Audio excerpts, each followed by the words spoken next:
Yan mga kababayan, after 15 years po, napaliguan natin. After 15 years niya dito sa kulungan, natanggalan natin siya ng napakahabang buhok. Ayan mga kababayan. Paano ngayon to, Tay? Anong plano nyo po na nabihisan na siya? Ibabalik nyo pa po ba siya dyan? Diyan naman ng bahay na sir. Dyan ang bahay niya. Okay lang po ba sa inyo na iuwi muna namin siya sa shelter kahit 10 araw?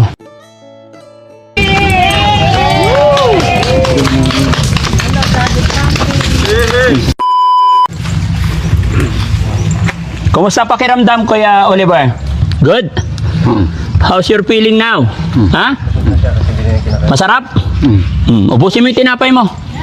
Yan mga kababayan, after 15 years po, napaliguan natin. After 15 years niya dito sa kulungan, natanggalan natin siya ng napakahabang buhok. Ayan mga kababayan, kung titingnan nyo, napakabigat. Kaya nung ginugupitan natin siya, mapapaiyak siya kasi talagang napapatingala siya. Napakabigat nito kasi ang kapal na ng putik, parang semento na, no? Pati yung kanyang kanyang mga pantalon.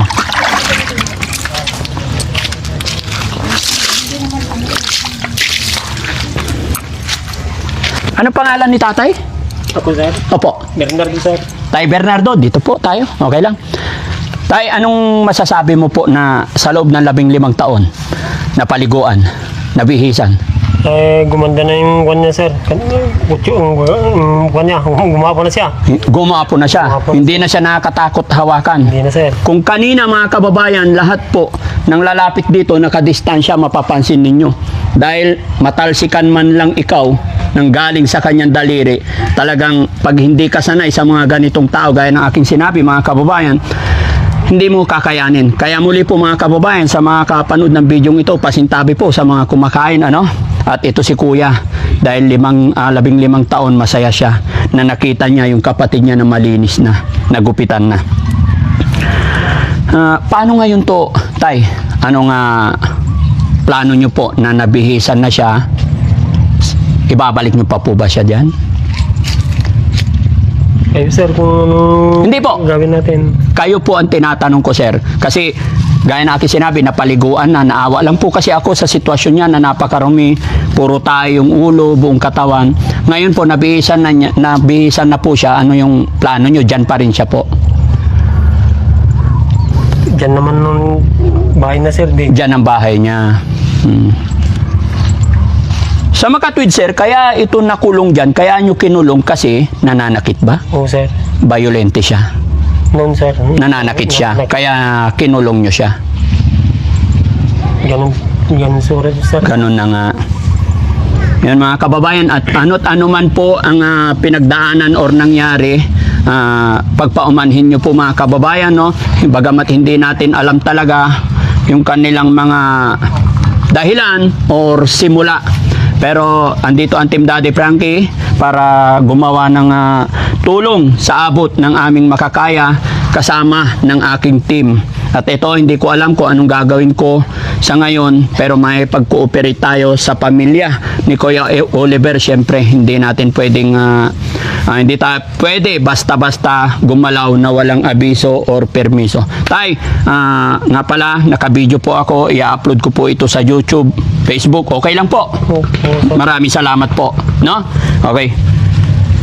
Tay, naawa kasi ako sa kanya na ibabalik nyo agad siya dyan. Hindi pa natutuyo, tapos basa pa, no? Mabaho pa actually.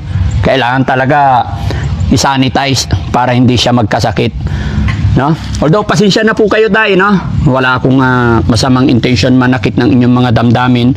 Naintindihan ko po yung sitwasyon, gawa ng kahirapan ng buhay. Okay. Kaya thanks to God, nandyan ang ating mga viewers, ang ating mga followers, dahil sa pamamagitan nila, pag-support nila kay Daddy Frankie, ay nakakagawa kami ng mga ganitong pamamaraan ng pagtulong, no? Okay. So, okay lang po ba tayo? Kasi sabi nyo, ibabalik nyo dyan. Okay lang po ba sa inyo na iuwi muna namin siya sa shelter kahit 10 araw? para makulture natin yung kanyang katawan, mapakain ng maayos, makatulog ng maayos. Oo sir, salamat sir, yan ang plano nyo. Okay lang po sa inyo. Oo sir. Matanong ko lang sir, itong kapatid nyo po ba mula nung sa loob ng 15 taon, wala po ba kayong nakitang nagkakasakit siya or yung malalang sakit bukod sa kanyang depression? Yun sir, hindi na makakain, kaya Hindi siya makakain noon. yun sir, hindi na makakain. Gaano katagal yung... Kaya isang araw lang naman sorry sir. Isang araw lang. Bukod doon, tayo mga kakaibang sakit, bukod sa kanyang depression, may mga naramdaman po ba kayo? Wala na yata nang nakikitang siyang hindi naman cancer siya. Basta pagkain ko lang ang tinatawag niya sir. Pagkain lang. Pagkatapos pakainin, buhusan. Oo, minto na pagka may pagkain na siya sir. Pagka sumigaw ng gutom, saka pakainin. Oo sir. Kaya Oliver, inumin mo yung tubig para lumakas ka lahat, para ma-drain. Ha? Kasi yung iniinom niya kanina, saan yung tumbler niya tay? Yan sir, timba, binabantay ko na lang. Yung nasa timba na tubig, yun nang doon galing yung iniinom niya. Oo sir. So yun mga kababayan, mga kabarangay, bigyan niyo ako ng opinion, suggestion po, kung may mga reaction po kayo para ma-correct ni Daddy Frankie kung ano yung mga pagkakamali or para mas mapaganda pa. Mag-comment lang po kayo dyan kung ano ang mas magandang gawin mga kababayan. Pero sa ngayon, ito po yung kasunduan namin ni Tatay. Pansamantala, iuwi natin ito sa shelter bagamat hindi ko alam kung paano kasi medyo malayo. Ilang oras ang biyahe, Kuya Rizky? 5 oras kalahati? 5. O sige, titignan natin, no? Pero okay lang yan para sa ikabubuti at maging maayos ang kalagayan ni Kuya Oliver. Pero tay, gaya na aking sinabi, partial and official, no? Ang sinasabi ko sa inyo mga 10 araw. At kung ano ang magiging resulta, babalik kami dito para makapag-usap. At syempre mga kababayan, magpapasalamat muna po ako kay Ballpoint Man na siya po yung naging tulay para makita at matulungan natin ang ating kapatid. Sir, matanong ko lang, ano po yung naging pamamaraan mo? Anong dahilan? Bakit si Daddy Frankie ang tinawag mo para makapunta dito? Siyempre, kasi nakikita ko sa mga video mo na yung talagang priority mo yung mga nasa kalsada, yung mga ganito, na yung mga napabayaan ba, na hindi naman totally napabayaan, yung talagang dahil sa hirap nga ng buhay nila, Opo. siya yung talagang nangangailangan ng tulong. Kasi makikita nyo naman dito na basa, tapos siyempre diyan pa natutulog, so magkakasakit at papaya talaga yung tao. So, kaya nilapitan kita kasi alam ko ito yung mga ganitong klase ng tao yung gusto mong tulungan. Salamat sir, salamat sa tiwala. Nawa po hindi tayo magsawa na tumulong sa mga kababayan natin na nangailangan ng tulong. Maliit o malaki mga kababayan, kahit sa maliit na kaparaanan, basta't nakatulong tayo sa ating mga kababayan, sa mata ng Diyos ay napakalaking bagay. Maliit o malaki, pantay-pantay po yan, basta galing sa ating puso, no? So paano tayo? Guys, iuwi na natin to? Anong oras na? 12:20. Sama natin sa kainan yan. Kakain tayo? Baka magwala to sa kainan. Nagpahanda ako ng ano dyan, ng makakain sa bahay. Sa sunod na lang, pre. Okay. Sige. Pero ganito na lang, paupuin na lang muna natin para habang isiniset yung sasakyan, dalhin natin doon. Bigyan natin siya ng tsinelas. Chinelas mo. Ito, yung kulay red. Kaya Oliver, magtsinelas ka ha. Punta tayo sa bahay ko ha. Maraming pagkain doon. Okay lang? Ako muna magiging daddy mo ha. Kaya Oliver. Sinilas ka. Yan, very good. Daddy Frankie. Yes. Kuya Oliver, makinig ka sa akin. Aray ko. Aray mo. Okay, wala na. Kuya Oliver, pansamantala ako muna yung magiging daddy mo ngayon ha. Dadalhin kita sa bahay ha. Para tumaba ikaw ha.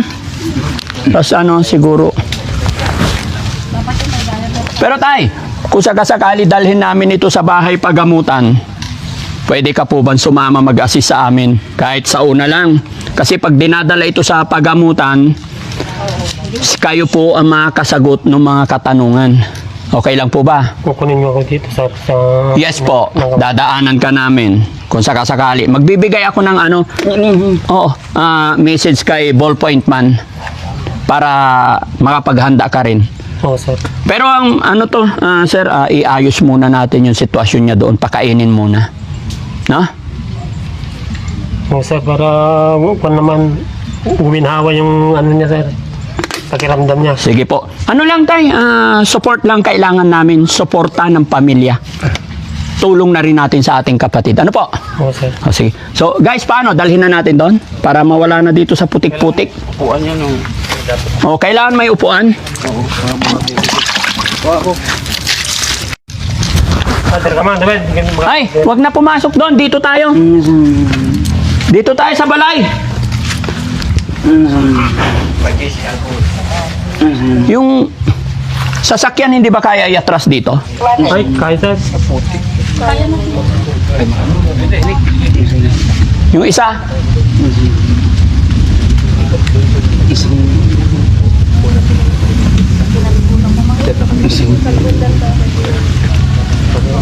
Tayo, halika para walang putik doon. Halika, tayo ka. Tayo. Tumadal ka na, oh. Doon tayo, doon. Kaya, tumadal ka kami. Doon. Tumadal ka. Para mawala sa putik, doon na lang. Para hindi siya bumalik dyan. Kasi marumi pa yan. Doon sa lagpas ng baka.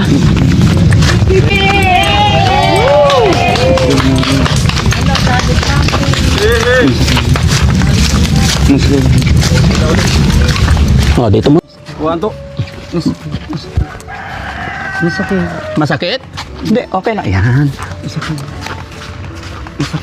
Hindi masakit yan.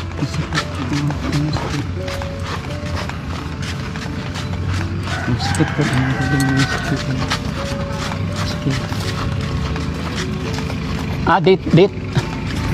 Sa Toyota? O kasi maraming laman to eh. Kaya dyan sa kanan. Kanan.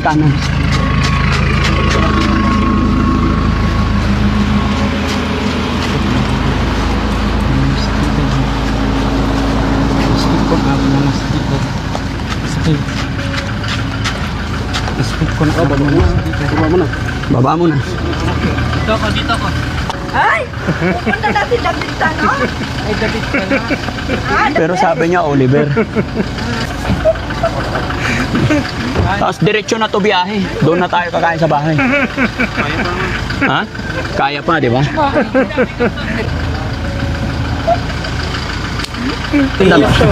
Ha? Umiiyak siya. Ba't ka umiiyak? Miniginaw lang to. Sige, okay. Okay? O, tara. Lipat ka na dun, ha? Lapit muna natin to. Isa dun sa loob. Sino ba isa sa loob? O, sige, kayo na lang. Hindi, nandun si Rizky. Lapit lang muna. Dito. Okay.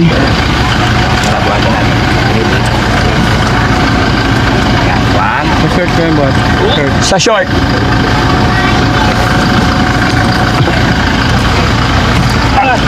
Yun.